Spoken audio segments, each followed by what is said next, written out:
칙칙한 년 드디어 쫓아냈다. 황인숙은 80명의 하객 앞에서 샴페인을 터뜨렸습니다. 오늘은 며느리를 내쫓고 새 며느리를 맞이하는 날. 부산 최고급 케이터링에 850만 원을 쾌척했죠. 하지만 황인숙은 몰랐습니다. 3분 후 카드 7장이 모두 거절당할 거라는 것. 내일부터 5개 건물 세입자 전부가 등을 돌릴 거라는 것. 그리고 방금 쫓아낸 그 며느리가 10년간 모든 것의 진짜 주인이었다는 사실을.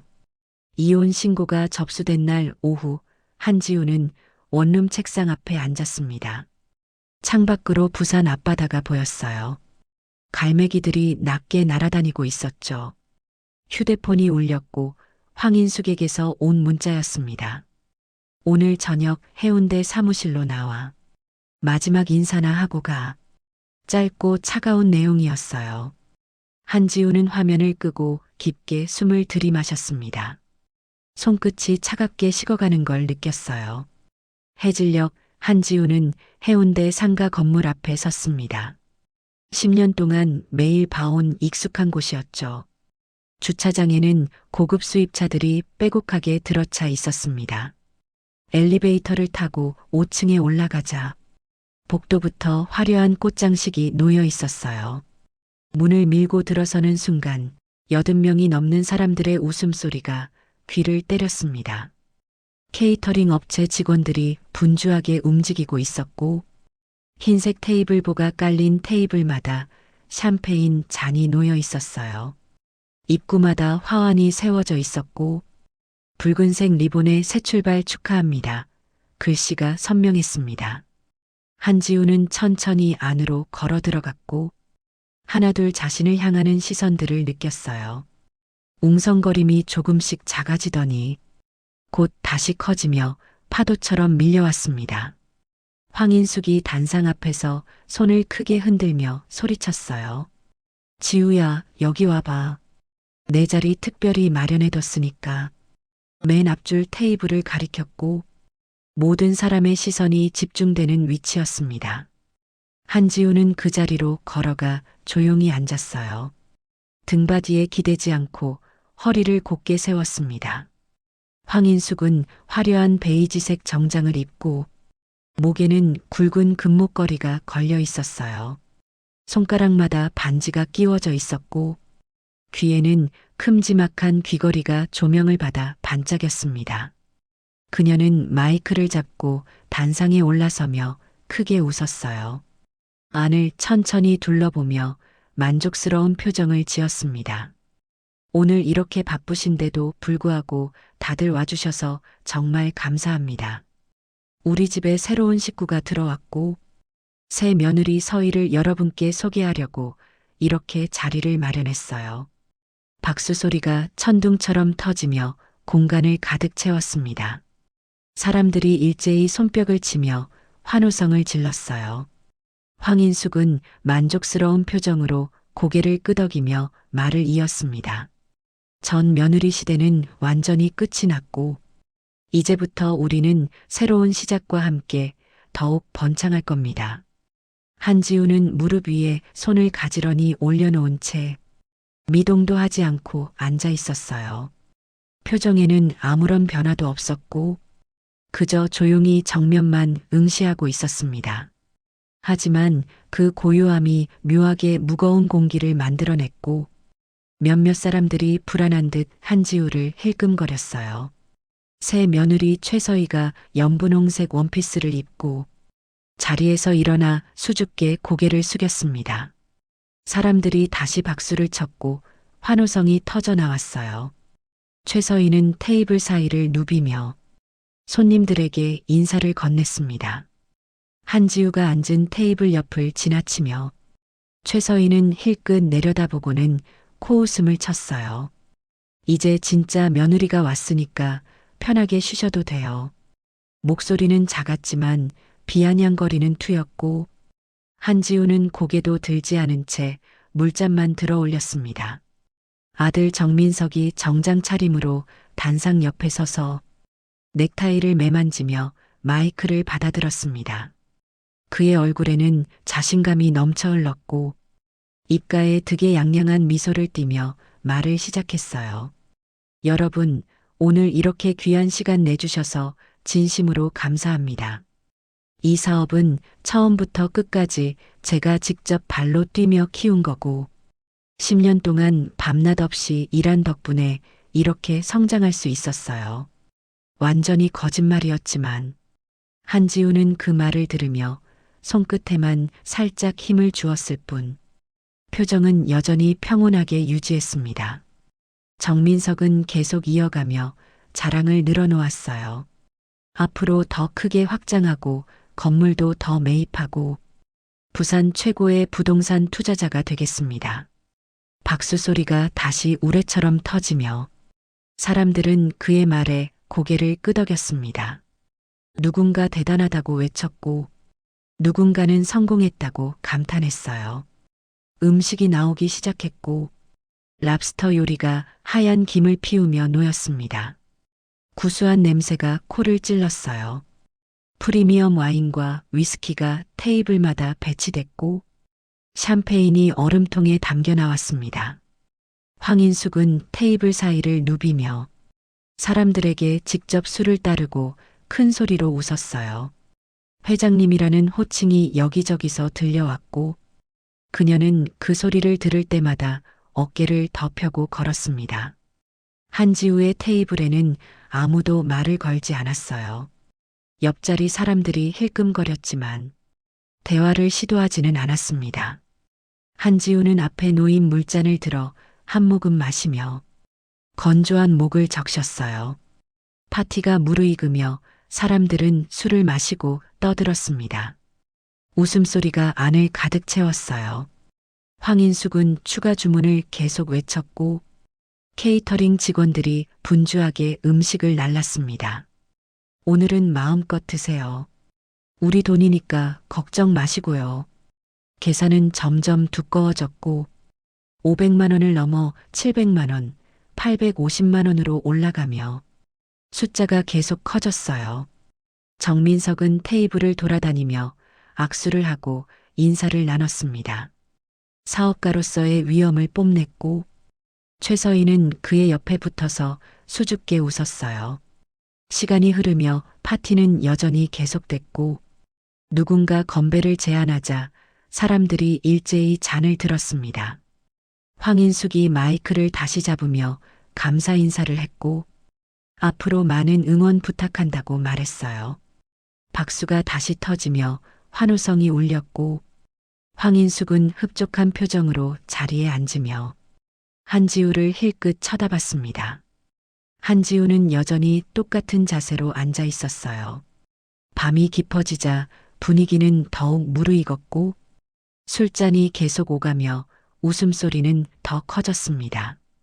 황인숙은 안을 누비며 사람들과 이야기를 나눴고 아들은 손님들과 악수를 하며 사장 행세를 했어요. 계산은 계속 두꺼워지고 있었고 추가 주문이 끊이지 않았습니다. 황인숙이 큰 소리로 외쳤어요. 오늘은 마음껏 드세요. 우리 파티니까요.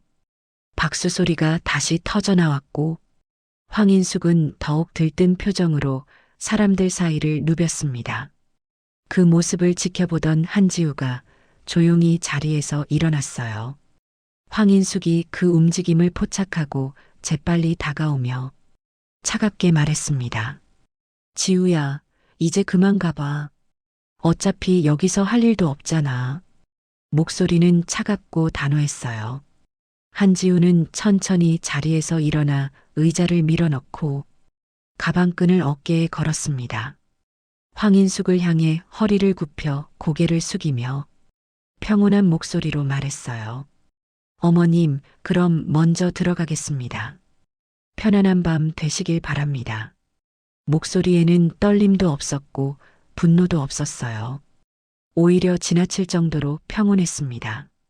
황인숙은 귀찮다는 듯 손을 대충 휘저으며 퉁명스럽게 대답했어요. 그래, 조심히 가. 이제 남이니까 서로 신경 쓸 필요도 없어. 한지우는 더 이상 대답하지 않고 그저 몸을 천천히 돌려 문을 향해 걸었습니다. 뒤에서 웃음소리가 다시 터져 나왔지만 한지우는 단 한 번도 뒤돌아보지 않았어요. 문을 밀고 나가는 순간 차가운 밤 공기가 얼굴을 스쳤고 복도에는 형광등 불빛만이 쓸쓸하게 바닥을 비추고 있었습니다. 한지우는 천천히 걸으며 엘리베이터 버튼을 눌렀어요. 문이 열리고 안으로 들어섰을 때 비로소 그녀의 입가에 미세한 미소가 스쳤습니다. 1층 로비로 내려와 건물 밖으로 나오자 부산 밤바다에서 불어오는 바람이 머리카락을 흩날렸어요. 한지우는 차에 올라타 시동을 걸며 핸들을 잡은 손이 미세하게 떨리는 걸 느꼈습니다. 10년 동안 참아온 감정이 조금씩 올라오는 걸 느꼈어요. 하지만 한지우는 끝까지 눈물을 흘리지 않았고 대신 깊게 숨을 들이마신 뒤 천천히 내쉬며 마음을 가라앉혔습니다.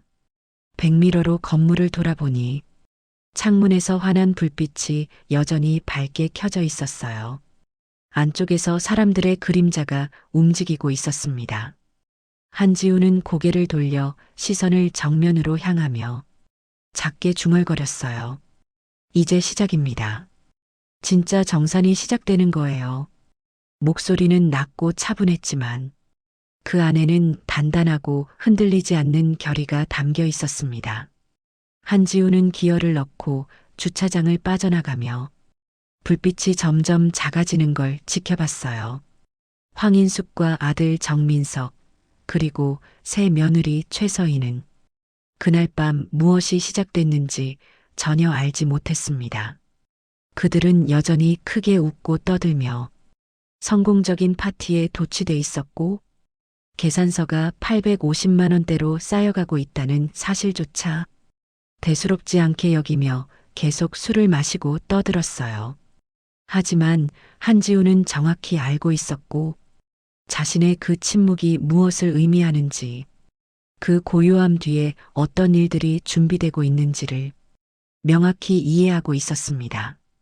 10년 동안 빠짐없이 쌓아온 모든 기록과 증거가 그녀의 손 안에 쥐어져 있었고 이제 곧 그 기록들이 움직이기 시작할 것이었어요.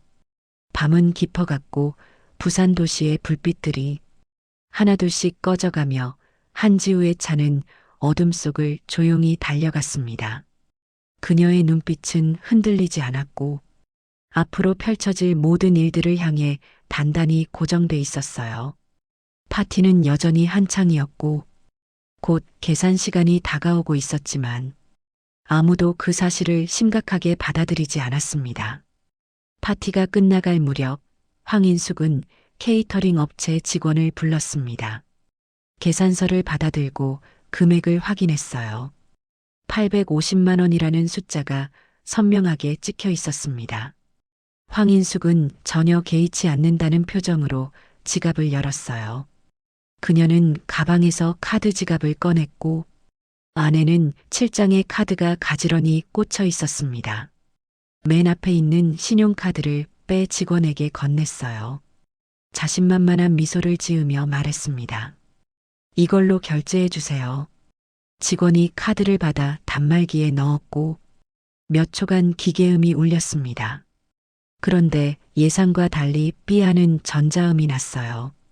직원의 얼굴이 미묘하게 굳어지며 변했습니다. 죄송합니다만 카드 승인이 안 되는데요. 다시 한번 시도해 볼까요? 황인숙은 여전히 여유롭게 웃으며 전혀 대수롭지 않다는 듯 손을 휘저었어요. 기계 오류인가 보네요. 괜찮으니까 다시 한 번만 해보세요. 직원이 다시 카드를 긁었지만 역시 삐 소리가 났고 똑같은 결과가 나왔습니다. 단말기 화면에 거래 불가라는 글자가 선명하게 떴어요. 직원은 난처한 표정으로 황인숙을 조심스럽게 쳐다봤습니다. 계속 승인이 안 되는 것 같은데요. 혹시 한도 초과이신가요? 황인숙의 얼굴에서 미소가 서서히 사라지며 굳어졌고 이마에 땀방울이 맺히기 시작했습니다. 그녀는 당황한 듯 지갑을 뒤져 다른 카드를 서둘러 꺼냈어요. 두 번째 카드를 직원에게 급하게 건넸습니다. 이걸로 한번 해보세요. 이건 분명히 될 겁니다. 직원이 새 카드를 받아 단말기에 다시 넣었지만 역시 거래 불가 메시지가 떴어요. 황인숙의 얼굴이 창백하게 변하며 색이 빠졌고 손이 미세하게 떨렸습니다. 정민석이 이상한 기운을 감지하고 재빨리 다가왔어요. 상황을 파악하고는 목소리를 낮춰 어머니에게 조용히 물었습니다. 엄마, 지금 무슨 일이야? 뭐가 문제라는 거야? 카드가 안 된대. 계속 거절당하고 있어. 황인숙의 대답은 짧고 떨리는 목소리였고 정민석은 눈을 가늘게 뜨며 직원을 날카롭게 쳐다봤습니다. 기계가 고장난 거 아니야? 우리 카드에 문제 있을 리 없는데. 그는 자신감 있게 자기 지갑을 꺼내며 말을 이었어요. 내 카드로 해봐. 분명히 될 거야. 정민석이 건넨 카드를 직원이 단말기에 넣었지만 역시 거래 불가 메시지만 냉정하게 떴습니다. 정민석의 얼굴이 순식간에 굳어졌고 자신감은 온데간데 없이 사라졌어요. 이게 왜 이래? 다른 단말기로 해봐. 기계 문제인 것 같아. 직원이 서둘러 다른 단말기를 가져왔고 정민석이 카드를 다시 댔습니다. 결과는 역시 똑같았고 거래 불가 메시지가 냉정하게 떴어요. 황인숙의 입술이 가늘게 떨리기 시작했습니다. 주변 손님들이 하나둘 눈치를 채기 시작하며 계산대 쪽을 힐끔거렸어요. 웅성거림이 조금씩 커지며 퍼져나갔고 황인숙은 당황을 숨기려고 더욱 크게 웃으며 목소리를 높였습니다. 어머, 이게 왜 이러지? 평소엔 멀쩡하던 게 오늘따라 이상하네. 다른 걸로 한 번 더 해보자. 그녀는 핸드백을 급하게 열어 지갑을 다시 꺼냈고 안에서 카드를 한 움큼 꺼냈습니다. 세 번째, 네 번째, 다섯 번째 카드가 손에 쥐어졌어요. 이것들로 하나하나 차례대로 다 해봐요. 하나쯤은 될 거 아니에요. 직원은 난처한 표정이었지만 시키는 대로 따를 수밖에 없었고 세 번째 카드를 단말기에 넣었습니다. 역시 거래 불가가 떴어요. 네 번째 카드도 거래 불가, 다섯 번째도 거래 불가. 모두 똑같은 결과만 반복됐습니다. 파티 분위기가 급격히 이상하게 변하며 냉랭해졌고 건배를 외치던 사람들이 조용해지며 입을 다물었어요. 웃음소리가 완전히 사라졌고 모두의 시선이 계산대로 날카롭게 쏠렸습니다. 최서희가 당황한 표정으로 조심스럽게 다가오며 핸드백을 열었어요. 제 카드로 한번 해보시겠어요? 혹시 모르니까요. 그녀는 떨리는 손으로 자신의 카드 두 장을 꺼내 황인숙에게 건넸습니다. 황인숙이 급하게 받아 직원에게 넘겼어요. 직원이 카드를 긁었지만 역시 거래 불가 메시지만 떴고 최서희의 얼굴에서 미소가 완전히 사라졌습니다. 황인숙은 참았던 감정이 폭발하며 목소리를 높여 소리쳤어요. 이게 말이 돼? 7장이 전부 안 된다고? 기계가 완전히 고장난 거 아니야?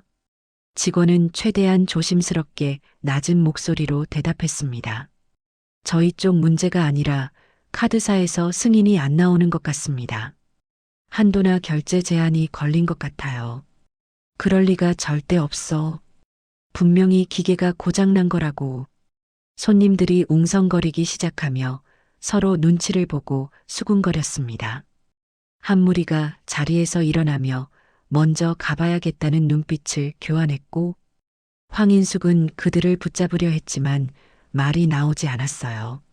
정민석이 지갑을 뒤져 현금을 급하게 꺼냈고 10만 원권 5장과 만 원권 몇 장이 손에 쥐어졌습니다. 손에 든 돈을 세어보니 60만 원 정도였고 계산서는 850만 원이었어요. 직원이 조심스럽게 낮은 목소리로 말했습니다. 케이터링은 현금 결제가 원칙이신데요. 혹시 나중에 정산하시겠다는 건가요? 황인숙이 참았던 감정을 참지 못하고 소리를 질렀어요. 우리가 이 건물 주인인데 무슨 소리야? 나중에 처리하면 되잖아. 죄송하지만 규정상 정말 어렵습니다. 당일 결제를 원칙으로 하고 있어요. 직원의 목소리는 정중했지만 단호했고 황인숙의 얼굴이 붉어지며 손이 심하게 떨렸습니다. 그때 세입자 중 한 명이 난처한 표정으로 자리에서 일어나며 지갑을 꺼냈어요. 제가 일단 200만 원 보태겠습니다. 어려운 일이니까 서로 도와야죠. 옆 테이블 손님도 조심스럽게 일어나며 지갑을 열었습니다. 저도 100만 원 보태겠습니다. 조금이라도 보태야죠. 한 명, 두 명, 세 명씩 손님들이 자리에서 일어나 돈을 모으기 시작했어요. 10만 원, 20만 원, 50만 원씩 계산대에 쌓였습니다. 현금이 점점 쌓여갔지만 850만 원에는 턱없이 부족했고 황인숙은 그 광경을 멍하니 바라보며 입을 다물지 못했어요. 세입자들은 돈을 내면서도 서로 눈빛을 교환했습니다. 어쩔 수 없이 돕기는 하지만 뭔가 이상하다는 표정들이었어요. 결국 손님들이 모은 돈과 정민석의 현금을 합쳐 일부만 계산을 마쳤고 상당 부분은 외상으로 남았습니다. 직원이 영수증을 끊으며 조용하면서도 단호하게 말했어요. 나머지는 내일 오전까지 입금 부탁드립니다. 늦으시면 곤란해요. 황인숙은 고개도 제대로 끄덕이지 못했고 정민석이 대신 영수증을 떨리는 손으로 받았습니다. 종이를 접어 주머니에 구겨 넣었고 손이 계속 떨렸어요. 손님들이 하나둘씩 어색하게 자리를 떠나기 시작했고 불편한 인사들만 오갔습니다. 아무도 큰 소리로 웃지 않았고 황인숙은 입구에서 배웅을 하려 했지만 다리에 힘이 풀렸어요. 15분 만에 안은 텅 비어버렸고 남은 건 어질러진 테이블과 빈 술병들 뿐이었습니다. 케이터링 직원들이 조용히 정리를 시작했고 아무도 황인숙에게 말을 걸지 않았어요. 황인숙은 테이블에 기댄 채 핸드폰을 꺼냈고 은행 앱을 떨리는 손으로 열었습니다. 계좌를 확인했더니 잔액은 120만 원이었고 카드 한도는 확인조차 되지 않았어요. 정민석이 옆에 털썩 주저앉으며 말없이 휴대폰만 들여다봤습니다. 카드사 고객센터 번호를 찾고 있었지만 전화를 거는 대신 그냥 화면을 멍하니 응시하고 있었어요. 최서희는 구석에 서서 손톱을 뜯으며 입술을 깨물고 있었고 시선을 이리저리 피하며 1시간 전 환한 미소는 온데간데 없었습니다. 정리를 마친 케이터링 직원들이 하나둘 나가기 시작했고 마지막 직원이 나가며 불을 하나씩 껐어요. 황인숙은 그제야 무거운 몸을 일으켜 자리에서 일어났고 휘청거리며 핸드백을 간신히 집어들었습니다. 집에 가자. 이제 집에 가는 수밖에 없어. 황인숙의 목소리는 힘이 완전히 빠져 있었고 아들과 며느리가 뒤따라 천천히 일어났습니다. 세 사람은 말없이 고개를 숙인 채 문을 힘없이 나섰어요. 복도는 텅 비어 있었고 형광등만 희미하게 깜빡이고 있었습니다. 엘리베이터를 타고 1층으로 내려가는 동안 아무도 입을 열지 않았어요. 주차장은 텅 비어 있었고 차가운 겨울바람이 얼굴을 매섭게 스쳤습니다. 황인숙은 차 문을 열고 뒷좌석에 주저앉았어요. 화려했던 베이지 정장이 구겨지며 주름이 잡혔고 무거운 금목걸이가 목을 조르는 것처럼 느껴졌습니다. 정민석이 운전석에 앉아 시동을 걸었지만 출발하지 않았고 핸들을 잡은 손에서 땀이 계속 배어나왔어요. 백미러로 뒷좌석 어머니를 쳐다봤지만 말을 꺼내지 못했습니다. 최서희는 조수석에서 창밖만 멍하니 바라봤고 손에 든 핸드백 끈을 계속 만지작거렸어요.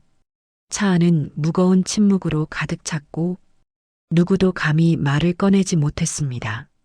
황인숙은 핸드폰을 다시 꺼내며 카드사에 전화를 걸어야 한다고 생각했지만 손가락이 화면을 누르지 못하고 공중에서 멈춰 있었어요. 정민석이 조용히 중얼거렸고 목소리에는 전혀 확신이 없었습니다. 기계 오류겠지. 내일 아침 전화하면 다 해결될 거야.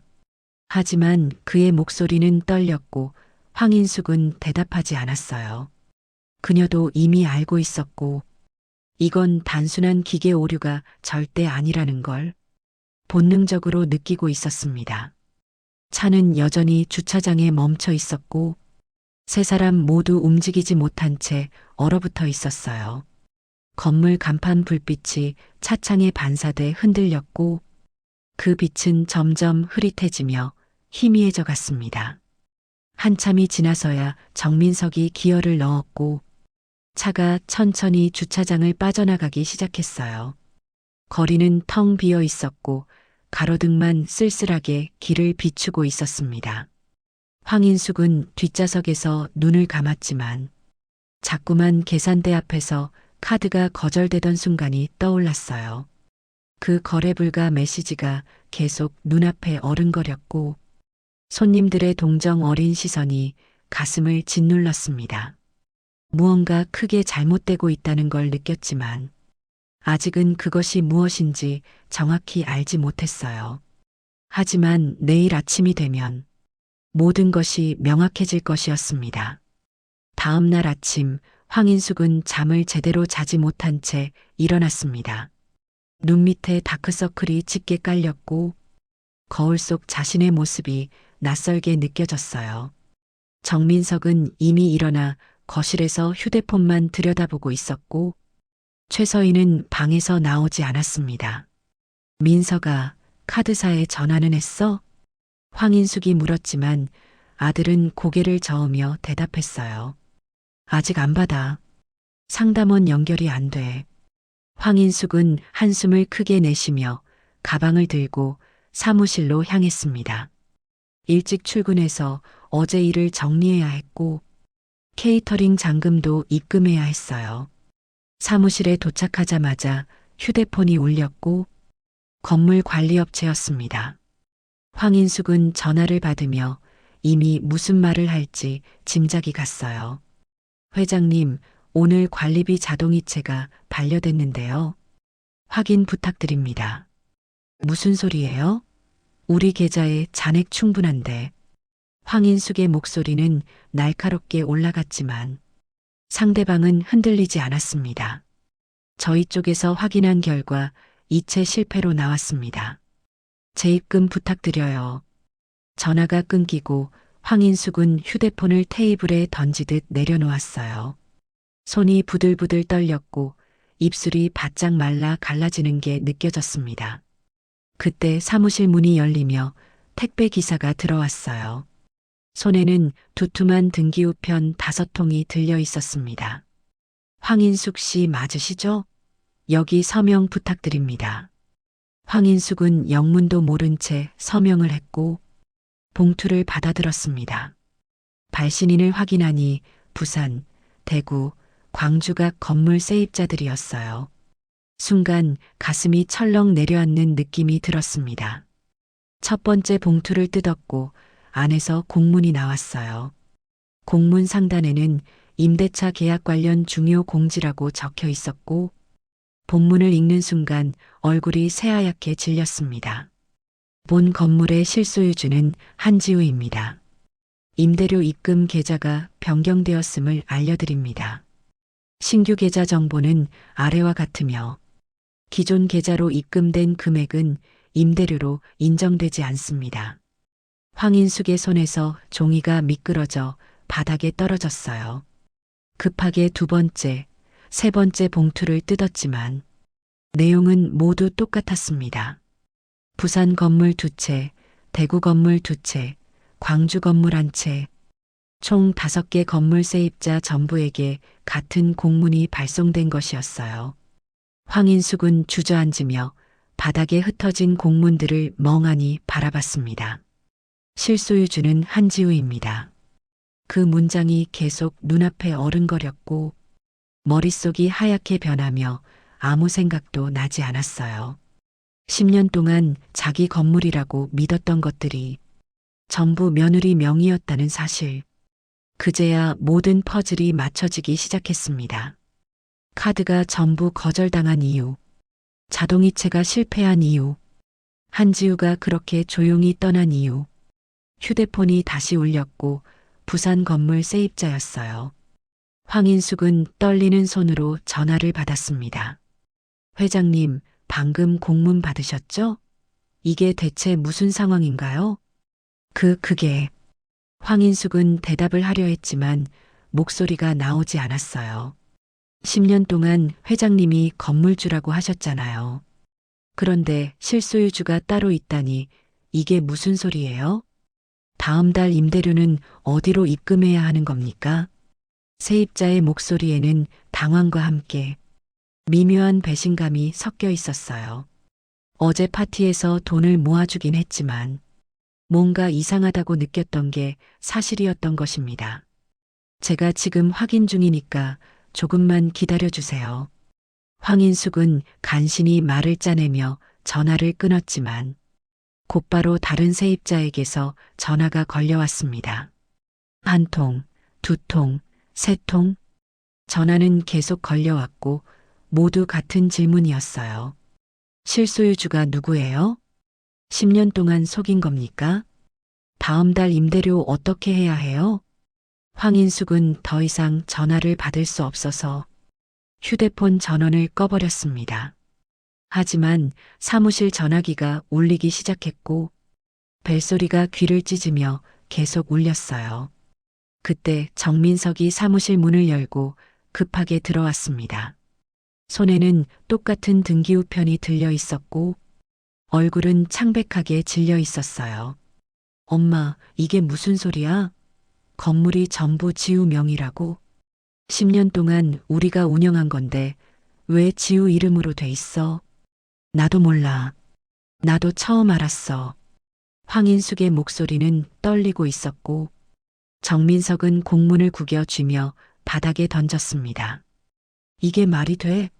우리가 10년 동안 관리하고 운영한 건데.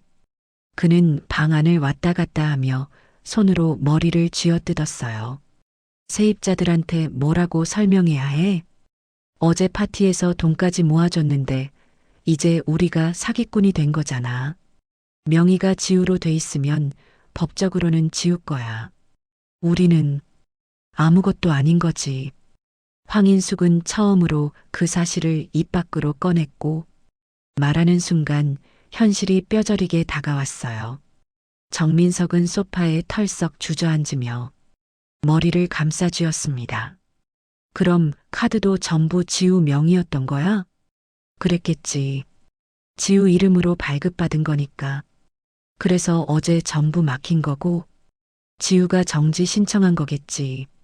이혼하자마자 두 사람은 침묵에 잠겼고 사무실은 무거운 공기로 가득 찼어요.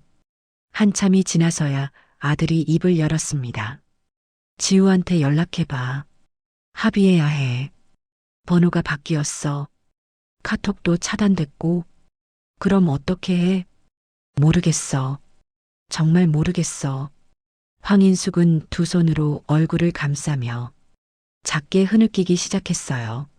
10년 동안 자신이 주인인 줄 알았던 모든 것이 단 하루 만에 무너져 내리고 있었습니다. 오후가 되자 더 큰 문제가 터졌어요. 대구 건물관리업체에서 연락이 왔습니다. 계약 해지 통보를 받았습니다. 실소유주 한지우 씨께서 기존 관리 계약은 무효라고 하시네요. 잠깐만요. 그게 무슨... 죄송하지만 저희는 소유주 지시를 따를 수밖에 없습니다. 오늘부로 관리 업무 중단합니다. 광주 건물도 마찬가지였고 부산 건물관리업체도 같은 통보를 해왔어요. 하루 만에 5개 건물 관리 계약이 전부 해지됐고 이제 세입자들과 직접 소통할 방법도 없었습니다. 저녁 무렵 황인숙의 휴대폰에 문자가 왔어요. 건물주였습니다. 사무실 임대차 계약이 한지우 씨 명의로 되어 있습니다. 한지우 씨께서 계약 해지를 통보하셨습니다. 이번 달 말까지 사무실을 비워주시기 바랍니다. 황인숙은 문자를 읽으며 무릎에서 힘이 풀렸어요. 사무실마저 한지우 명의였고 이제 일주일 안에 이곳에서도 쫓겨나야 했습니다. 정민석이 벽에 기대서서 천장을 멍하니 바라봤어요. 엄마, 우리 이제 어떻게 해? 모르겠어. 정말 하나도 모르겠어. 창밖으로 해가 지고 있었고 부산 바다가 붉게 물들어가고 있었습니다. 10년 동안 이 전망을 보며 자신이 성공했다고 믿었지만 이제 그 모든 것이 신기루였다는 걸 깨달았어요. 황인숙은 책상 서랍을 열어 서류를 뒤적거렸습니다. 혹시 자기 이름이 적힌 문서라도 있을까 싶어서였지만 계약서, 등기부등본, 사업자 등록증, 모든 서류에 적힌 이름은 단 하나. 한지우.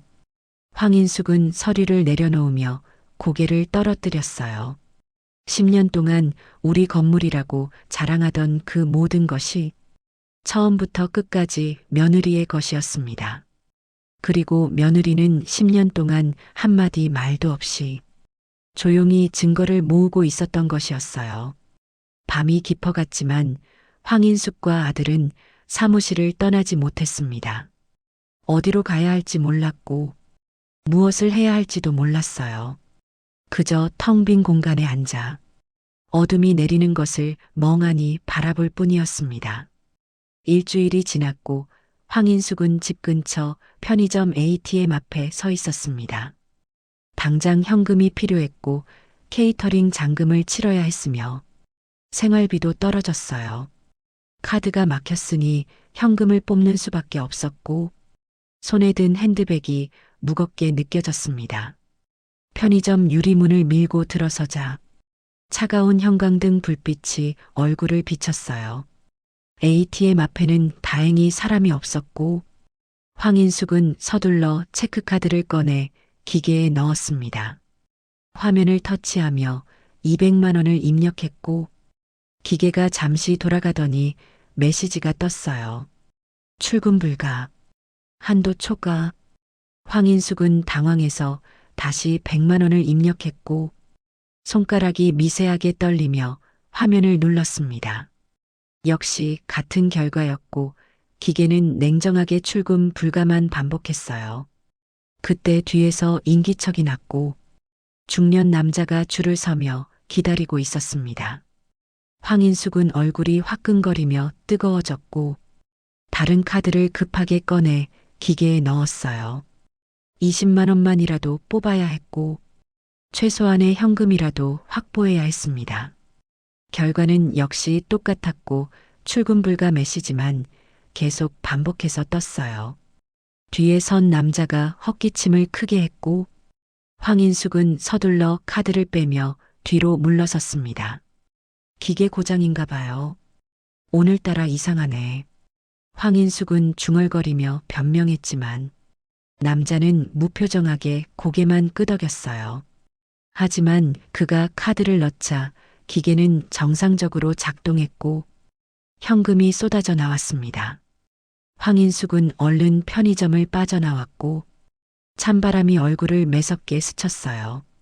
집으로 돌아오는 길 휴대폰이 요란하게 울렸고 케이터링 업체 번호가 떴습니다. 황인숙은 떨리는 손으로 전화를 받았고 상대방은 예의 바르지만 단호한 목소리로 말했어요.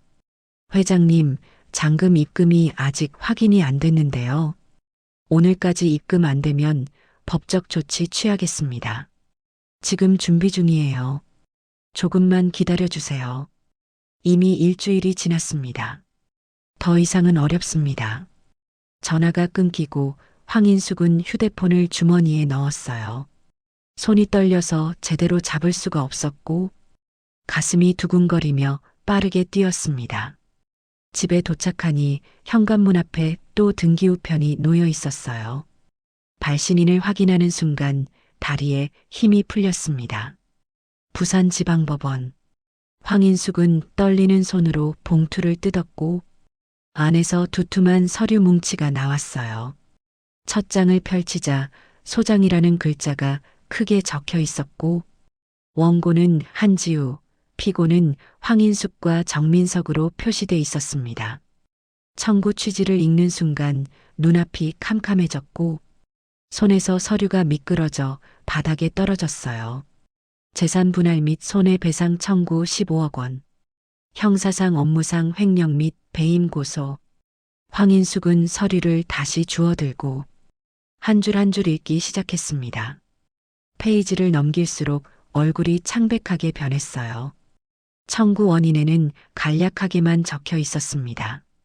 피고들은 10년간 원고 명의의 재산을 무단으로 사용하고 원고 명의 건물 5채에서 발생한 임대 수익을 착복했으며 원고에게 심각한 정신적 피해를 입혔음. 구체적인 내용은 적혀 있지 않았고 다만 증거는 공판 시 제출 예정이라는 문구만 차갑게 박혀 있었어요. 재판 기일은 2주 후였고 부산지방법원 제3법정이라고 명시돼 있었습니다. 황인숙은 서류를 내려놓으며 고개를 떨어뜨렸어요. 15억이라는 숫자가 머릿속을 계속 맴돌았고 횡령, 배임이라는 단어가 가슴을 짓눌렀습니다. 정민석이 방에서 나와 거실로 왔고 어머니의 창백한 얼굴을 보며 물었습니다. 엄마, 무슨 일이야? 왜 그래? 황인숙은 대답 대신 서류를 아들에게 건넸고 정민석은 받아들고 읽기 시작했어요. 첫 페이지를 보는 순간 그의 얼굴도 새하얗게 질렸고 손이 부들부들 떨리기 시작했습니다. 이게 대체 무슨 소리야? 15억 원 청구라고? 횡령이랑 배임이라고? 그것만이 아니야. 형사 고소까지 들어왔어. 두 사람은 말없이 서류를 계속 넘겼지만 구체적인 증거 내용은 어디에도 적혀 있지 않았어요. 다만 증거 목록은 법정에서 제출이라는 문구만 반복될 뿐이었습니다. 정민석은 소파에 털썩 주저앉으며 머리를 감싸쥐었어요. 지우가 뭘 준비한 거야? 무슨 증거가 있길래 15억을 청구하는 거야? 그는 소파에서 벌떡 일어나 방 안을 왔다 갔다 걸으며 손으로 머리를 쥐어뜯었습니다. 10년 동안 우리가 건물 관리했잖아. 세입자들 민원 처리하고 수리하고 그것도 다 일한 거잖아. 왜 횡령이야? 황인숙은 대답하지 못하고 입술만 떨었어요. 정민석이 다시 서류를 집어들며 읽기 시작했고 페이지를 넘기며 목소리가 점점 커졌습니다. 증거가 뭔데? 도대체 무슨 증거로 15억을 청구한다는 거야? 모르겠어. 아무것도 안 적혀 있어. 황인숙은 휴대폰을 꺼내 한지우의 번호를 눌렀지만 통화 연결음조차 들리지 않았어요.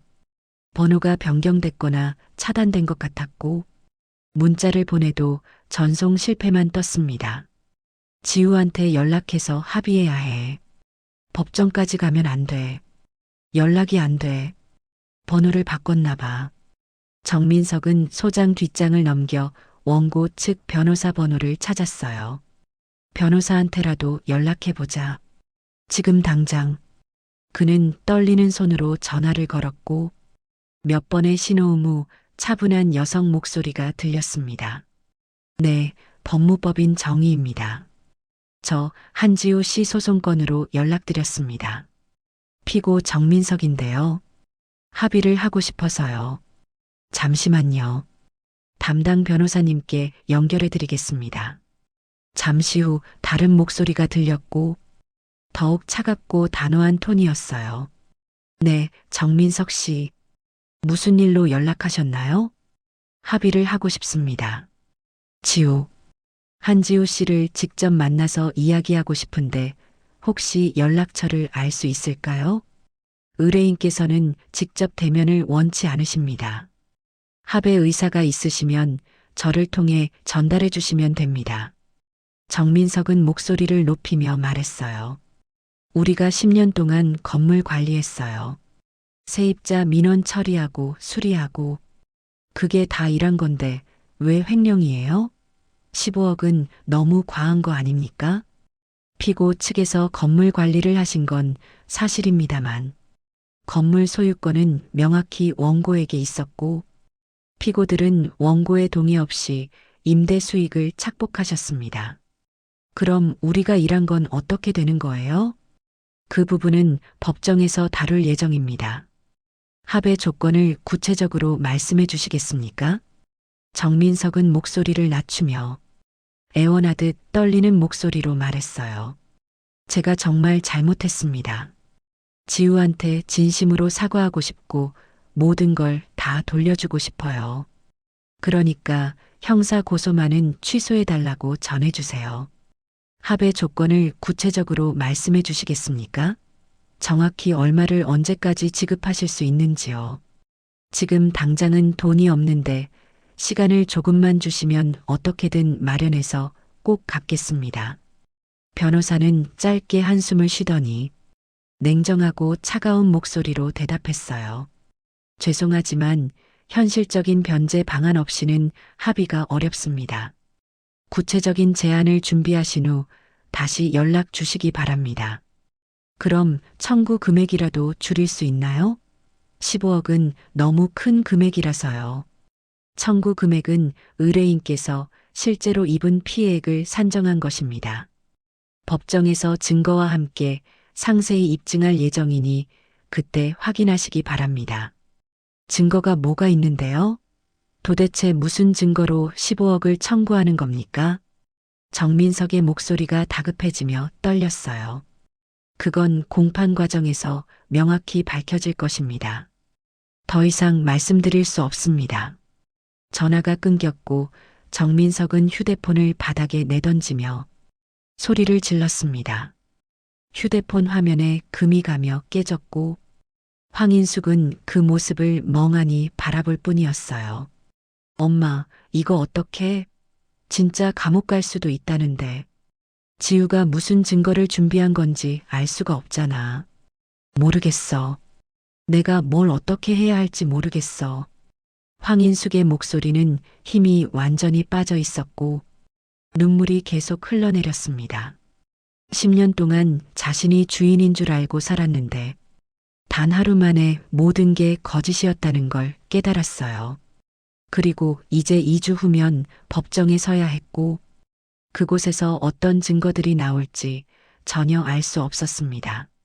그날 저녁 최서희가 짐을 싸서 나왔습니다. 큰 캐리어를 끌고 거실로 나온 그녀는 황인숙과 정민석을 쳐다보지도 않았어요. 어디 가는 거야? 정민석이 물었지만 최서희는 차갑게 대답했습니다. 친정에 갑니다. 이제 여기 있을 이유 없잖아요.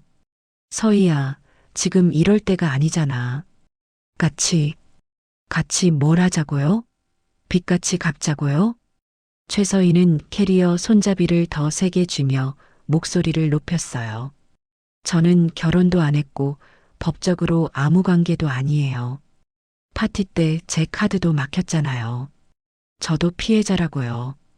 그녀는 정민석을 똑바로 쳐다보며 냉정하게 말했습니다. 오빠가 건물주라고 했잖아요. 성공한 사업가라고. 근데 다 거짓말이었네요. 전부 처제 거였다니. 최서희는 캐리어를 끌고 현관문을 향해 걸었고 뒤도 한번 돌아보지 않은 채 문을 열고 나갔어요. 문이 쾅 하고 닫히는 소리가 크게 울렸고 황인숙과 아들은 그 자리에 우두커니 서서 멍하니 문만 바라봤습니다. 텅 빈 거실에 두 사람만 남았고 시계 초침 소리만 똑딱똑딱 크게 들렸어요. 믿었던 사람들이 하나둘씩 떠나가고 있었고 돈이 끊기자 관계도 함께 끊어지고 있었습니다. 황인숙은 소파에 주저앉아 무릎을 꼭 끌어안았고 어깨가 들썩이며 작게 흐느끼기 시작했어요. 정민석은 창밖을 멍하니 바라보며 중얼거렸습니다.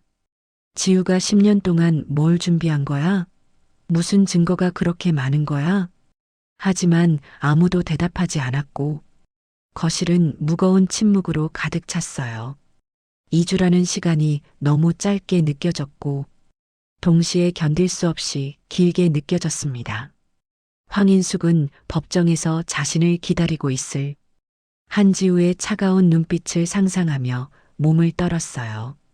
그리고 그곳에서 어떤 증거들이 공개될지 상상만으로도 숨이 막혔습니다. 밤은 깊어갔지만 황인숙과 아들은 잠을 이룰 수 없었고 각자 방에 누워 천장만 멍하니 바라보며 다가오는 재판 날짜를 두려워했어요. 2주가 지나고 재판 당일이 밝았습니다. 황인숙은 새벽부터 잠을 설쳤고 거울 앞에 서서 옷을 여러 번 갈아입었어요. 검은색 정장을 입고 목걸이를 뺐다가 다시 걸었다가 손이 계속 떨려서 제대로 채울 수가 없었습니다. 정민석도 방에서 나와 거실에 섰고 두 사람은 말없이 서로를 바라봤어요. 가자. 늦으면 안 돼. 황인숙의 목소리는 작고 떨렸고 아들은 고개만 끄덕이며 현관문을 열었습니다.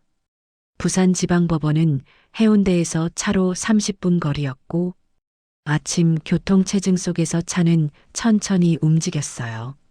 황인숙은 창밖을 멍하니 바라보며 손에 든 핸드백 끈을 계속 만지작거렸습니다. 법원 건물 앞에 도착하자 높은 건물이 위압적으로 서 있었고 입구에는 사람들이 오가고 있었어요. 황인숙과 정민석은 안내판을 보고 3층 제3법정을 찾아갔습니다. 복도는 조용했고 발소리만 바닥에 울렸어요. 법정 문 앞에 서자 다리가 후들거렸고 황인숙은 심호흡을 크게 하고 문을 밀고 들어갔습니다. 법정 안은 생각보다 작았고 판사석 앞에 책상과 의자들이 정렬돼 있었어요. 왼쪽에는 원고 측 자리, 오른쪽에는 피고 측 자리였고 황인숙과 아들은 오른쪽으로 걸어가 앉았습니다. 원고 측 자리는 아직 비어 있었고 변호사 한 명이 서류를 정리하며 앉아 있었어요. 그 옆자리는 텅 비어 있었고 한지우는 아직 도착하지 않은 것 같았습니다. 시간이 흘러 개정 시각이 가까워지자 법정 문이 열리며 한지우가 들어왔어요. 회색 재킷에 흰 블라우스를 입고 머리를 단정하게 묶은 그녀는 조용히 걸어 들어왔습니다. 황인숙은 순간 숨이 멎는 듯했고 10년 동안 봐온 며느리가 낯설게 느껴졌어요. 한지우는 황인숙을 한 번도 쳐다보지 않았고 그저 자리에 앉아 정면만 응시했습니다. 표정에는 아무런 감정도 없었고 차갑고 단단한 얼굴이었어요. 기립. 법정 직원의 목소리가 울렸고 모두가 자리에서 일어났습니다. 판사가 들어와 단상에 앉았고 검은 법복이 조명 아래 선명하게 보였어요. 착석하십시오. 사람들이 다시 앉았고 판사는 서류를 펼치며 재판을 시작했습니다. 민사 제2025-1만 2345호 손해배상 청구 사건입니다. 원고 측 소송대리인 청구 취지와 원인을 진술하십시오. 한지우 측 변호사가 자리에서 일어나 차분하고 명확한 목소리로 말하기 시작했어요. 원고 한지우는 피고 황인숙, 정민석을 상대로 총 15억 원의 손해배상을 청구합니다. 청구 원인은 크게 세 가지입니다. 첫째, 피고들의 원고 명의 신용카드 무단 사용. 둘째, 원고 소유 부동산에서 발생한 임대 수익 착복. 셋째, 10년간 지속된 정신적 학대입니다. 변호사는 서류 뭉치를 들어 올렸고 판사에게 제출했습니다. 먼저 증거 제1호 원고 명의 신용카드 및 체크카드 발급 내역입니다. 서류가 판사에게 전달됐고 변호사는 계속 설명을 이어갔어요. 원고 명의로 발급된 카드는 총 7장이며 피고들은 원고의 동의 없이 이 카드들을 사용했습니다. 증거 제2호 10년간 카드 사용 내역 명세서입니다. 두툼한 서류가 또 제출됐고 변호사는 한 장을 펼쳐들었어요. 2015년 3월 15일 명품 매장에서 피고 황인숙이 2,340만 원을 결제했습니다. 2016년 7월 22일 유럽 여행 경비로 1,850만 원이 사용됐습니다. 2017년 11월 외제차 할부금으로 월 320만 원씩 36개월간 결제됐습니다. 변호사의 목소리가 법정에 또렷하게 울렸고 황인숙은 고개를 들 수가 없었어요. 얼굴이 뜨겁게 달아올랐고 손은 무릎 위에서 부들부들 떨렸습니다. 10년간 총 사용 금액은 8억 5천만 원입니다. 모든 영수증과 카드 전표는 증거로 제출합니다. 변호사는 두툼한 파일을 판사에게 건넸고 판사는 서류를 천천히 넘기며 확인했어요. 황인숙은 그 모습을 보며 가슴이 철렁 내려앉았습니다. 그때 한지우의 머릿속에 10년 전이 떠올랐습니다. 결혼 첫날 우편함에서 카드 명세서를 꺼낼 때 한지우는 조용히 그것을 복사해서 파일에 보관했어요. 밤이면 노트북을 켜고 작은 책상 앞에 앉아 엑셀 파일을 열었습니다. 날짜, 금액, 사용처를 하나하나 타이핑했고 손가락이 키보드 위를 조용히 움직였어요. 황인숙이 명품 매장에서 쇼핑할 때마다 한지우는 영수증을 챙겨 투명 파일에 넣었습니다. 2015년, 2016년, 2017년 연도별로 정리된 파일이 책상 서랍에 차곡차곡 쌓였어요. 10년 동안 단 하루도 빠짐없이 한지우는 증거를 모았습니다. 아무도 모르게 조용히 치밀하게 이 순간을 위해 침묵했던 것입니다. 다음은 부동산 관련 증거입니다. 증거 제3호 부산, 대구, 광주 소재 상가 건물 5채의 등기부등본입니다.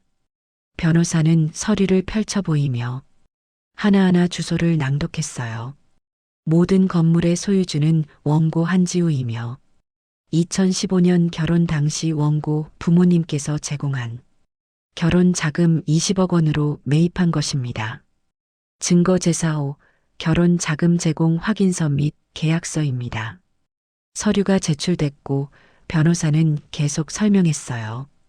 피고들은 10년간 이 건물들의 소유주 행세를 하며 임대료를 직접 수금하고 관리했습니다. 증거 제5호 10년간 임대료 입금 내역입니다. 은행 거래 내역이 펼쳐졌고 변호사는 핵심만 짚어 말했어요. 월 평균 임대료 수입은 5천만 원이었으며 이 금액은 모두 피고 황인숙과 정민석의 계좌로 입금됐습니다. 10년간 총액은 약 6억 원에 달합니다. 법정은 조용했고 판사는 묵묵히 서류를 넘기고 있었어요. 황인숙은 옆에 앉은 아들을 힐끗 쳐다봤지만 정민석도 고개를 숙인 채 입술만 깨물고 있었습니다. 마지막으로 증거 제6호 세입자 진술서입니다. 변호사는 여러 장의 진술서를 제출했고 하나를 펼쳐 읽기 시작했어요. 부산 해운대구 소재 건물 세입자 어 씨의 진술입니다. 10년간 황인숙 씨를 건물주로 알고 있었으며 임대료를 황인숙 씨 계좌로 입금했습니다. 실소유주가 따로 있다는 사실은 전혀 몰랐습니다. 다른 세입자들의 진술도 비슷했고 모두 황인숙을 건물주로 믿었다는 내용이었어요. 판사는 서류를 다 확인하고 고개를 들어 피고 측을 쳐다봤습니다. 피고 측, 반론하실 내용 있습니까? 황인숙은 떨리는 목소리로 일어섰고 말을 꺼내려 했지만 목이 메어 나오지 않았어요. 저희도 건물 관리를 했고 운영을 했습니다. 10년 동안 세입자들 관리하고 수리하고 판사가 손을 들어 말을 끊었어요. 건물 명의가 원고라는 사실은 인정하십니까? 네. 명의는 지우. 한지우가 맞습니다. 카드 무단 사용 사실은 인정하십니까? 황인숙은 대답하지 못하고 입술만 떨었고 판사는 다시 물었습니다. 피고 질문에 답하십시오. 죄송합니다. 인정합니다. 황인숙의 목소리는 거의 들리지 않을 정도로 작았고 다시 자리에 주저앉았어요. 판사는 원고 측을 보며 물었습니다. 원고 본인이 직접 진술하실 내용 있습니까? 한지우가 천천히 자리에서 일어났고 황인숙은 처음으로 며느리와 눈이 마주쳤습니다. 하지만 한지우의 눈빛은 차갑고 단단했고 아무런 흔들림도 없었어요. 그 순간 한지우의 머릿속에 10년이 스쳐 지나갔습니다. 세입자에게 전화할 때마다 황인숙이 던진 말들. 지우야, 내가 해. 너밖에 할 사람 없잖아. 새벽 2시에 걸려온 전화. 건물 수리 문제가 생기면 밤늦게 연락이 왔고 당장 가서 처리해. 빨리 안 가? 한지우는 잠옷 위에 외투를 걸치고 부산 밤거리를 달려 건물로 향했습니다. 명품 매장에서 쇼핑을 마치고 돌아온 황인숙은 한지우에게 쇼핑백을 던지듯 건넸어요. 이것도 못 들어? 쓸모없는 년. 한지우는 말없이 쇼핑백을 받아들고 차에 실었습니다. 파티를 열면 한지우는 주방에서 설거지를 했고 손님들 앞에서 황인숙은 큰 소리로 말했습니다. 우리 며느리는 일만 하면 돼요. 머리는 안 좋거든요. 웃음소리가 터져 나왔고 한지우는 고개를 숙인 채 그릇을 닦았어요. 손이 뜨거운 물에 데었지만 아무 말도 하지 않았습니다. 세입자 앞에서도 황인숙은 한지우를 무시했어요. 우리 며느리가 관리하고 있어요. 시키는 일만 하는 애라서. 한지우는 그저 고개를 숙이고 서 있었습니다. 10년 동안 하루도 빠짐없이 한지우는 무시와 모욕을 견뎌냈습니다. 하지만 그 모든 순간을 기억했고 언젠가 이 자리에 설 날을 준비했어요. 한지우는 판사를 향해 조용히 말하기 시작했습니다. 10년 동안 저는 침묵했습니다. 제 명의로 된 건물이지만 한마디도 하지 않았고 제 명의로 발급된 카드를 쓰는 것도 막지 않았습니다. 왜냐하면 가족이라고 믿었기 때문입니다. 한지우의 목소리는 떨리지 않았고 또렷하게 법정에 울렸어요. 하지만 피고들은 저를 가족이 아닌 관리 직원처럼 대했습니다. 10년 동안 단 한 번도 감사하다는 말을 하지 않았고 오히려 무능하다고 비난했습니다. 한지우는 잠시 숨을 고르고 계속 말했어요. 결혼 자금 20억 원은 제 부모님께서 딸의 안정된 생활을 위해 주신 것입니다. 하지만 피고들은 그 돈을 자기 것처럼 사용했고 저는 10년 동안 제 돈으로 산 건물에서 일만 하는 사람이 됐습니다. 황인숙은 고개를 들어 한지우를 쳐다봤지만 한지우는 여전히 판사만 보고 있었어요. 저는 이혼을 결심하고 나서야 그동안 제가 얼마나 당연한 권리를 포기했는지 깨달았습니다. 그래서 이 자리에 섰습니다. 제가 받아야 할 것을 돌려받기 위해서입니다. 한지우는 자리에 앉았고 법정은 다시 조용해졌어요. 판사는 서류를 정리하며 황인숙을 다시 쳐다봤습니다. 황인숙의 손은 계속 떨리고 있었고 입술은 바짝 말라 갈라져 있었어요. 정민석은 의자를 움켜쥔 채 고개를 푹 숙이고 있었습니다. 판사는 마지막으로 물었습니다. 피고 측 추가 진술 있습니까? 정민석이 일어나려 했지만 황인숙이 손으로 막았어요. 두 사람은 고개를 저었고 판사는 고개를 끄덕이며 말했습니다. 그럼 변론을 종결하고 판결을 선고하겠습니다. 판사는 판결문을 펼쳐 읽기 시작했고 법정은 숨소리조차 들리지 않을 만큼 조용했어요. 주문. 피고 황인숙과 정민석은 연대하여 원고 한지우에게 금 15억 원 및 이에 대한 지연 손해금을 지급하라. 황인숙의 얼굴이 새하얗게 질렸고 정민석은 의자를 움켜쥐었습니다. 피고들의 행위는 명백한 횡령 및 배임에 해당하며 원고에게 중대한 재산상, 정신적 피해를 입혔다고 판단된다. 따라서 원고의 청구를 전부 인용한다. 판사는 서류를 덮으며 마지막으로 말했어요. 형사 고소건은 별도로 검찰에 송치될 예정이며 피고들은 징역 3년, 집행유예 5년을 선고받을 것으로 보인다. 이상으로 판결을 마친다. 망치 소리가 법정에 울렸고 판사는 자리에서 일어나 퇴장했습니다. 황인숙은 그 자리에 주저앉으며 두 손으로 얼굴을 감쌌어요. 정민석은 멍하니 앞만 바라보며 아무 말도 하지 못했습니다. 한지우는 변호사와 짧게 이야기를 나누고 가방을 들어 자리에서 일어났어요. 법정 문을 향해 걸어가다가 황인숙 앞에서 잠시 멈춰섰습니다. 황인숙이 고개를 들어 며느리를 쳐다봤고 한지우는 차갑게 내려다보며 조용히 말했어요. 어머님은 저한테 단 한 번도 자비를 베푸신 적이 없으세요. 그러니 저도 어머님께 자비를 베풀 이유가 없습니다. 한지우는 더 이상 말하지 않고 법정 문을 밀고 나갔습니다. 문이 닫히는 소리가 크게 울렸고 황인숙은 그 자리에 무너지며 작게 흐느끼기 시작했어요. 10년 동안 쌓아 올렸다고 믿었던 모든 것이 단 1시간 만에 완전히 무너졌고 이제 남은 건 15억이라는 빚과 형사처벌뿐이었습니다. 법정 밖 복도에서 한지우는 창밖을 바라보며 깊게 숨을 들이마셨어요. 10년 동안 참았던 감정이 조금씩 풀리는 게 느껴졌고 어깨에서 무거운 짐이 내려가는 것 같았습니다. 변호사가 옆에 서서 조용히 말했어요. 고생하셨습니다. 이제 끝났습니다.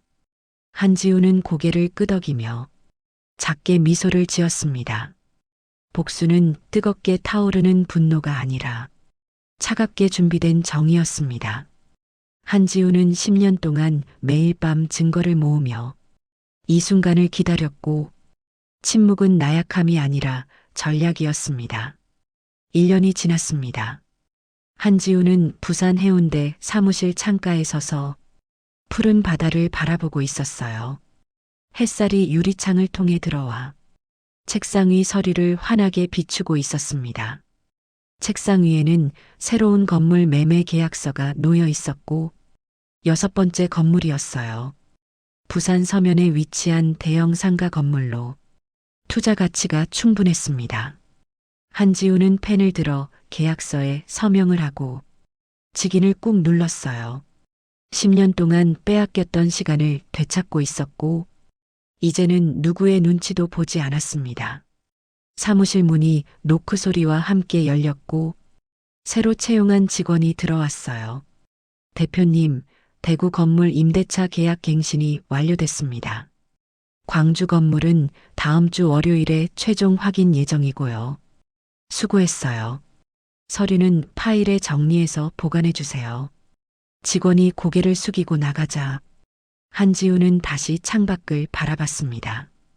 1년 전 법정에서 나왔던 그날이 떠올랐고 그때의 차가운 공기가 아직도 생생했어요. 판결 이후 황인숙과 정민석은 15억 원을 갚기 위해 모든 것을 처분했지만 턱없이 부족했습니다. 형사재판에서 징역 3년에 집행유예 5년을 선고받았고 두 사람은 법정을 나서며 완전히 무너졌어요. 한지우는 그 이후로 그들과 단 한 번도 마주치지 않았고 소식도 듣지 않았습니다. 다만 가끔 변호사를 통해 변제 일정만 확인할 뿐이었어요. 휴대폰이 울렸고 부모님에게서 온 전화였습니다. 지우야, 요즘 어때? 건강은 챙기고 있어? 네, 엄마. 잘 지내요. 걱정 마세요. 이번 주말에 집에 한번 들러. 아빠가 내 좋아하는 음식 해놓겠대. 네, 갈게요. 전화를 끊고 한지우는 작게 미소를 지었어요. 10년 동안 부모님께 걱정만 끼쳤지만 이제는 당당하게 얼굴을 마주할 수 있었습니다. 같은 시각 부산 자갈치 시장 근처 월세방. 황인숙은 좁은 원룸에서 일어나 낡은 옷장 문을 열었어요. 검은색 앞치마가 걸려 있었고 식당 직원복이었습니다. 새벽부터 오후까지 일하는 설거지 아르바이트였고 월급은 220만 원이었어요. 거울 앞에 서자 1년 전과는 완전히 다른 모습이 보였습니다. 머리는 희끗희끗 새어 있었고 얼굴에는 주름이 깊게 패였어요. 한때 목에 걸었던 금목걸이는 온데간데 없었고 손가락의 반지도 모두 사라졌습니다. 황인숙은 앞치마를 두르고 방을 나섰어요. 계단을 내려가 좁은 골목을 지나 시장 안쪽 식당으로 향했습니다. 주방 뒤편 설거지장에 서자 이미 쌓여있는 그릇들이 눈에 들어왔어요. 뜨거운 물에 손을 담그고 그릇을 닦기 시작했고 손은 세제로 갈라져 상처투성이었습니다. 허리는 구부정하게 굽었고 하루 종일 서 있으면 다리가 퉁퉁 부었어요. 한때 회장님이라고 불렸던 사람이 이제는 설거지 이모로 불리고 있었습니다. 점심시간이 되자 손님들이 몰려들었고 그릇은 끊임없이 쌓였어요. 황인숙은 쉬지 않고 손을 움직이며 하나하나 닦아냈습니다. 사장이 주방에서 소리쳤어요. 이모, 그릇 빨리 좀 닦아요. 테이블에 놓을 게 없잖아. 네, 지금 하고 있어요. 황인숙은 대답하며 속도를 올렸지만 손이 미끄러져 그릇 하나가 바닥에 떨어졌어요. 쨍그랑 소리가 크게 울렸고 사장이 눈을 부라리며 다가왔습니다. 조심하라고 했잖아요. 이거 월급에서 까는 거예요. 죄송합니다. 황인숙은 고개를 숙이며 깨진 그릇을 주웠고 손에서 피가 났지만 참았어요. 밴드를 붙이고 다시 설거지를 시작했고 물이 손에 닿을 때마다 따가웠습니다. 오후가 되어 일이 끝나고 황인숙은 앞치마를 벗으며 월세방으로 돌아왔어요. 문을 열고 들어서니 텅 빈 방이었고 냉장고에는 김치와 밥만 덩그러니 있었습니다. 소파에 털썩 앉아 휴대폰을 꺼냈고 정민석에게서 온 문자가 있었어요. 엄마, 이번 달도 50만 원밖에 못 보냈어. 미안해. 정민석은 편의점 야간 알바를 하고 있었고 월 200만 원을 벌어 생활비를 겨우 감당하고 있었습니다. 15억 원의 빚은 매달 조금씩 갚고 있었지만 원금은 거의 줄지 않았고 이자만 겨우 내고 있는 상황이었어요. 황인숙은 휴대폰을 내려놓고 천장을 멍하니 바라봤습니다. 1년 전 그날 밤이 자꾸 떠올랐고 이혼 축하 파티에서 샴페인을 터뜨리던 순간이 생생했어요. 그때 카드가 거절되지 않았다면, 한지우가 아무 말 없이 떠났다면, 지금도 그 화려한 사무실에서 회장님 소리를 들으며 살고 있었을까요? 하지만 모든 것은 환상이었고 처음부터 자기 것이 아니었습니다. 다만 한지우가 10년 동안 조용히 지켜봤을 뿐이었고 그 침묵의 의미를 깨달았을 때는 이미 늦었어요. 황인숙은 눈을 감으며 법정에서 한지우가 했던 마지막 말을 떠올렸습니다. 어머님은 저한테 단 한 번도 자비를 베푸신 적이 없으세요. 그러니 저도 어머님께 자비를 베풀 이유가 없습니다. 그 차가운 목소리가 아직도 귓가에 맴돌았고 황인숙은 작게 한숨을 내쉬었어요. 10년 동안 며느리를 함부로 대했던 대가를 이제 평생 갚아가야 했습니다. 저녁이 되자 황인숙은 냉장고에서 밥을 꺼내 김치와 함께 먹었어요. 한때는 고급 레스토랑에서 랍스터를 먹었지만 이제는 김치 한 조각이 전부였습니다. 창밖으로 자갈치 시장 불빛이 보였고 사람들의 웃음소리가 들려왔어요. 하지만 황인숙의 방은 조용했고 혼자 밥을 먹는 소리만 작게 울렸습니다. 같은 시각 한지우는 부산 센텀시티 레스토랑에 앉아 친구들과 저녁 식사를 하고 있었어요. 와인 잔을 들고 건배를 했고 웃음소리가 테이블을 가득 채웠습니다. 지우야, 요즘 정말 달라 보여. 표정이 훨씬 밝아졌어. 응, 이제 내 인생을 사는 기분이야. 한지우는 미소를 지으며 와인을 한 모금 마셨고 창밖 부산 야경이 아름답게 펼쳐져 있었어요. 10년 동안 참았던 시간이 아깝지 않았고 그 시간이 있었기에 지금의 자유가 더 소중했습니다. 식사를 마치고 집으로 돌아오는 길, 한지우는 차 안에서 라디오를 틀었어요. 잔잔한 음악이 흘러나왔고 부산 밤바다를 따라 차는 천천히 달렸습니다. 신호등 앞에 멈춰 섰을 때 문득 횡단보도 건너편에 익숙한 뒷모습이 보였어요. 구부정한 허리, 낡은 옷차림, 검은색 가방을 든 여자가 천천히 걸어가고 있었습니다. 황인숙이었어요. 한지우는 핸들을 잡은 손에 살짝 힘을 주었고 황인숙은 고개를 숙인 채 횡단보도를 건너고 있었습니다. 신호등 불빛이 그녀의 얼굴을 스쳤고 1년 전보다 훨씬 더 늙어 보였어요. 그 순간 황인숙이 고개를 들었고 차 안에 한지우와 눈이 마주쳤습니다. 황인숙의 눈이 커지며 멈칫했고 한지우는 그저 조용히 그녀를 바라봤어요. 표정에는 아무런 감정도 없었고 차갑지도 동정적이지도 않았습니다. 그저 낯선 사람을 보듯 담담했어요. 신호등이 바뀌었고 한지우는 시선을 거두며 차를 출발시켰습니다. 백미러에 황인숙의 모습이 점점 작아지며 사라졌고 한지우는 다시 정면을 향했어요. 아무 말도 하지 않았고 아무런 감정도 느끼지 않았습니다. 이미 끝난 일이었고 더 이상 그녀의 인생에 황인숙은 존재하지 않았어요. 황인숙은 횡단보도를 다 건너고 나서 뒤돌아봤지만 차는 이미 사라지고 없었습니다. 다리에 힘이 풀려 가로등에 기댔고 가슴이 두근거리며 숨이 가빠졌어요. 1년 만에 본 며느리는 너무나 달라 보였습니다. 당당하고 밝고 자유로워 보였어요. 반면 자신은 초라하고 늙고 지쳐 있었습니다. 황인숙은 다시 발걸음을 옮겼고 월세방을 향해 천천히 걸어갔어요. 뒤에서 차들이 지나가는 소리만 들렸고 거리의 불빛들이 쓸쓸하게 빛나고 있었습니다. 한지우는 집에 도착해 현관문을 열고 들어서니 깨끗하고 따뜻한 공간이 펼쳐졌습니다.